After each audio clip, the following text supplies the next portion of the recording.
Alors, je suis ici avec le docteur Ivan Koskas qui nous reçoit gentiment pour ce question-réponse sur l'hormonothérapie. Vraiment, merci infiniment de nous recevoir parce que les patientes se posent beaucoup de questions et elles n'ont pas beaucoup de réponses en vérité. Et quand on n'a pas de réponse, on est tenté d'arrêter le traitement. C'est ce que je voudrais éviter.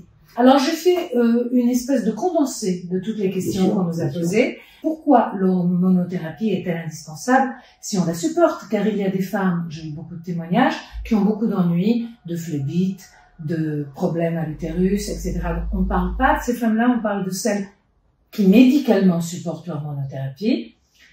Et quel est le pourcentage de risque lorsqu'on ne prend pas l'hormonothérapie? Ça fait déjà près de 40 ans, 50 ans, à la fin des années 70, qu'on a prouvé que la prise d'une hormonothérapie diminue de manière considérable le risque de cancer contralatéral de l'autre côté.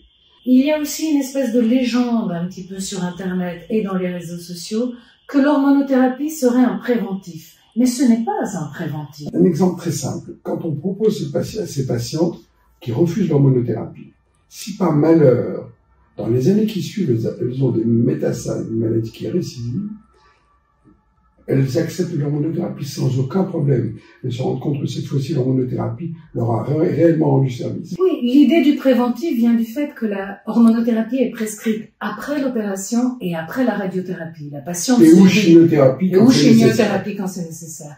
La patiente se dit, je n'ai plus rien dedans, pourquoi prendre un médicament si agressif? Mais en vérité, ce médicament protège des rechutes et lorsqu'on a une tumeur dedans, grignote cette tumeur.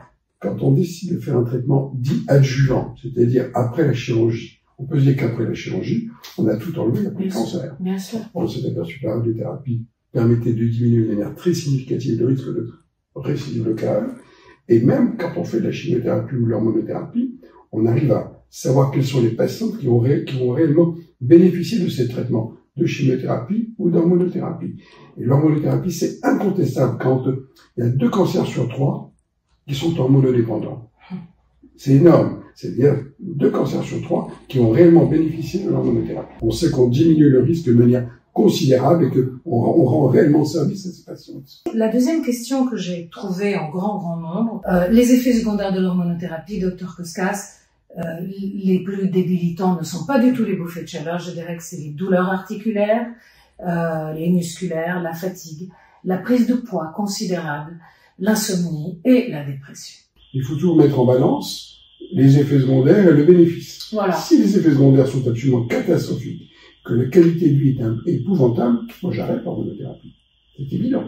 Mais c'est assez rare. Il y a un temps de latence, à un moment donné, elles prennent 1 mois, 2 mois, 3 mois, puis après elles s'habituent, non pas aux effets secondaires, mais elles acceptent ces petites douleurs qui sont tout à fait tolérables. Bien sûr.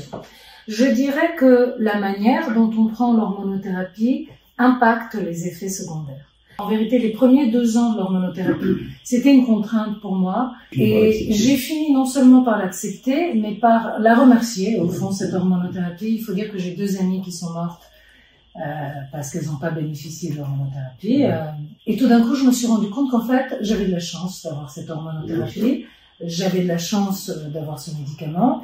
Et je voudrais que toutes les femmes qui prennent l'hormonothérapie avec difficulté changent au moins leur manière de la prendre, parce que ça change quelque chose. Moi, je conseille très souvent les patients à qui je prescris l'hormonothérapie d'essayer de leur faire de l'exercice physique. Le sport, d'une manière générale, ça rend énormément service, ça aide énormément à la tolérance de l'hormonothérapie. Moi, j'ai modifié mon hygiène de vie exactement comme le dit le docteur Koskas. J'ai réellement modifié mon hygiène de vie en termes de nourriture, et ça diminue les effets secondaires, c'est une certitude. Aussi diminue tous les effets secondaires psychologiques, sont diminués par le sport, mais par exemple par la méditation, par le yoga. Ils sont diminués aussi par l'acupuncture, par toutes les naturosciences. On prend toutes les naturosciences. Donc moi, par exemple, je pratique le jeûne intermittent. Je jeûne 18 heures par jour. Ça m'a beaucoup aidé à éviter la prise de poids qui est pratiquement inévitable. Je fais beaucoup de sport et ça m'a modifié ma digestion de ce médicament. Donc c'est très important de savoir qu'il y a des choses à faire, qu'il faut accepter ce médicament et qu'il faut vraiment éviter Bien sûr. de l'arrêter. Et comme vous l'avez dit tout à l'heure, les personnes âgées à qui on peut pas faire ni de radiothérapie, ni de chimiothérapie, parfois même pas de chirurgie, on leur donne une hormonothérapie et on voit la tumeur qui régresse. À ce propos, Dr Koskas, il y a beaucoup de dames qui m'ont écrit qu'elles avaient des symptômes tellement médicaux, tellement terribles avec l'hormonothérapie, qu'elles ont dû l'arrêter. Je parle phlébite, je parle problème à l'utérus, d'hémorragie, donc des choses assez graves. Et donc là, les oncologues arrêtent l'hormonothérapie. Beaucoup de ces femmes me demandent, y a-t-il une alternative? Alors, je vous rappelle une chose. Quand le tamoxifène est sorti dans les années, début des années 70, on s'est aperçu que le tamoxifène, quand il est pris de manière prolongée, peut donner ce qu'on appelle les hyperplasies de l'endomètre. C'est-à-dire un épaississement de la muqueuse de l'endomètre, qui est le corps de l'utérus. Et 1% de ces hyperplasies peuvent se transformer en cancer. Mais notre rôle de médecin, gynécologue, cancérologue, c'est de surveiller, d'avoir un examen gynécologique pour savoir à quel moment il y a les hyperplasies de l'endomètre. Quand on sait qu'il y a ce genre d'effets secondaires qui peuvent arriver, on arrête l'hormonothérapie. Évidemment. Et dans ces cas-là, la solution, c'est le contrôle. On est d'accord. Donc il n'y a pas d'autre molécule qui peut remplacer l'hormonothérapie pour l'instant. Mais si on ne peut pas prendre l'hormonothérapie, je conseille aux patientes de se contrôler une fois par an, de manière extrêmement régulière. La surveillance est essentielle, même pour celles qui sont sous hormonothérapie. Faites confiance à votre oncologue.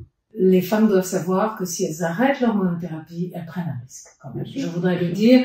Je sais qu'il y a beaucoup de femmes qui sont contre l'idée d'un médicament qui les empoisonne, mais c'est un médicament qui guérit, qui enlève les cellules cancéreuses.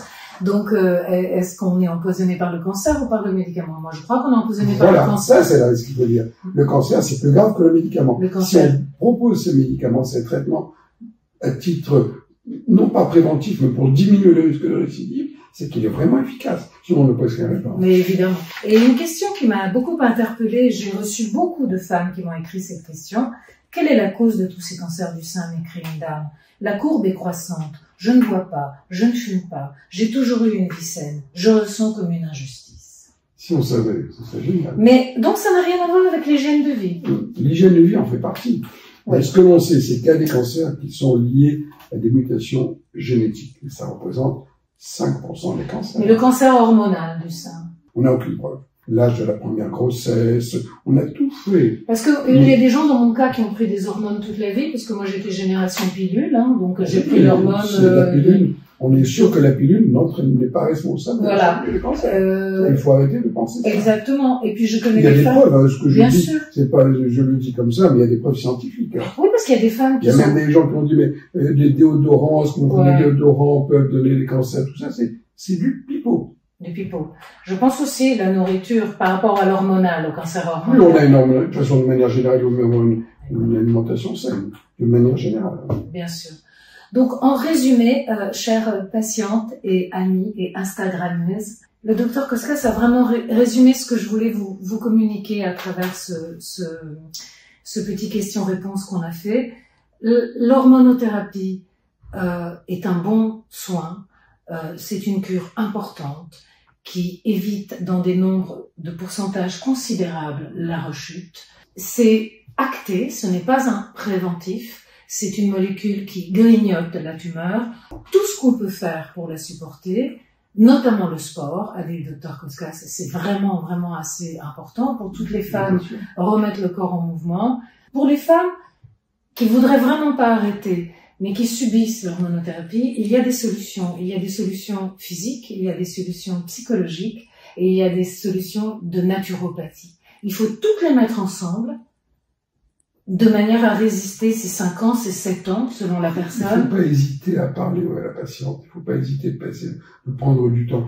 N'hésitons pas à parler, qu'elle parle, qu'elle s'exprime, et à nous de voir, de faire la part des choses, mais il y a des patientes qui supportent ça comme une lettre à la poste. Il y a des patientes, je l'ai vu sur mes commentaires, qui n'ont aucun effet secondaire. Il y a des patientes qui ont des effets secondaires graves, et donc elles doivent arrêter. Et la plupart des patientes sont comme moi et comme vous, sans doute les filles, c'est-à-dire on a des effets secondaires et on fait avec.